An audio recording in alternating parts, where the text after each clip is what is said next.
Baada ya mkurugenzi wa EFM ambaye anafahamika kwa jina la Majizo kuweza kujitokeza hadharani kwa ajili ya kuombea msamaha wasanii wa Bongo Flava ambao walikuwa wanaunga mkono katika Chama cha Mapinduzi. Sasa ameweza kujitokeza katika hadharani public kwa Watanzania na kwa ajili ya kuwaombea msamaha kwamba waweze kusamehewa, lakini pia Majizo nadhani atakuwa ameona mbali sana kutokana kwamba na mwendo wa sasa hivi wa wasanii kwamba umedrop sana katika mapokezi ya kijamii kutokana kwamba kumekuwa na makundi, kutokana na hivi vyama vya siasa vimeweza kugawa makundi ya wasanii kwamba kundi hili hapa limekuwa na wasanii au hapa, lakini pia kwamba tuseme kwamba chama hiki kimekuwa na wasanii kadhaa na chama hichi hapa kimekuwa na wasanii kadhaa. Sasa ameona ni vyema kutumia busara na utuzima wake kwamba aweze kujitokeza hadharani kwa ajili ya kuweza kuomba msamaha, kuwaombea msamaha kwamba waweze kusamehewa ili maisha mengine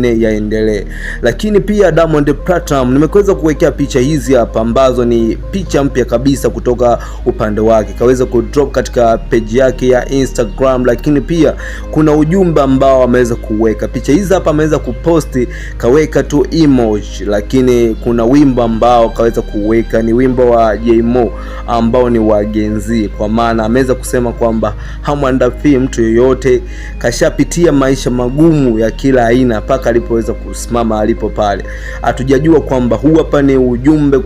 kufikisha kwa Majizo ama ni ujumbe kaweza kuwafikishia vijana wa Gen Z kwamba bila wao wanaweza kuishi na bila wao maisha yanaendelea. Na kweli ukiangalia hapo before Diamond Platnumz kuna maisha ambayo aliweza kuyapitia, hata ukiangalia makala yake ambayo story aliwahi kutoa, maisha ni magumu sana aliweza kuyapitia. Sasa mpaka ameweza kusimama hapo, hakuna mtu yote ambaye aliweza kumuongezea pesa za kutosha. Sasa kikubwa tu ni kusema kwamba ni kusahau ambayo yaliyopita, tugange yajao. Diamond Platnumz ameweza kuchapisha picha hizi hapa, hatujajua kwamba ule wimbo ulikuwa na maana gani, ujumbe ule ambao alikuwa ameambatana katika picha zake. Picha hizi zote ndio tuweza kuwekea hapa, ni picha mpya kabisa kutoka kwa Diamond Platnumz ambaye ni Simba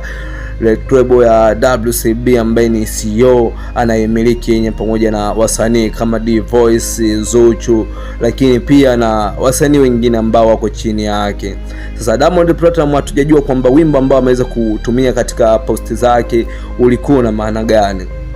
maana ni wimbo mtata sana ambao ameweza kuweka pale, ni wimbo ambao ni kama anatuma salamu kwa Gen Z. Lakini pia comment, nimepita katika sehemu ya comment ya page ya Diamond Platnumz baada ya kuposti hizi picha, nimeweza kuangalia kwamba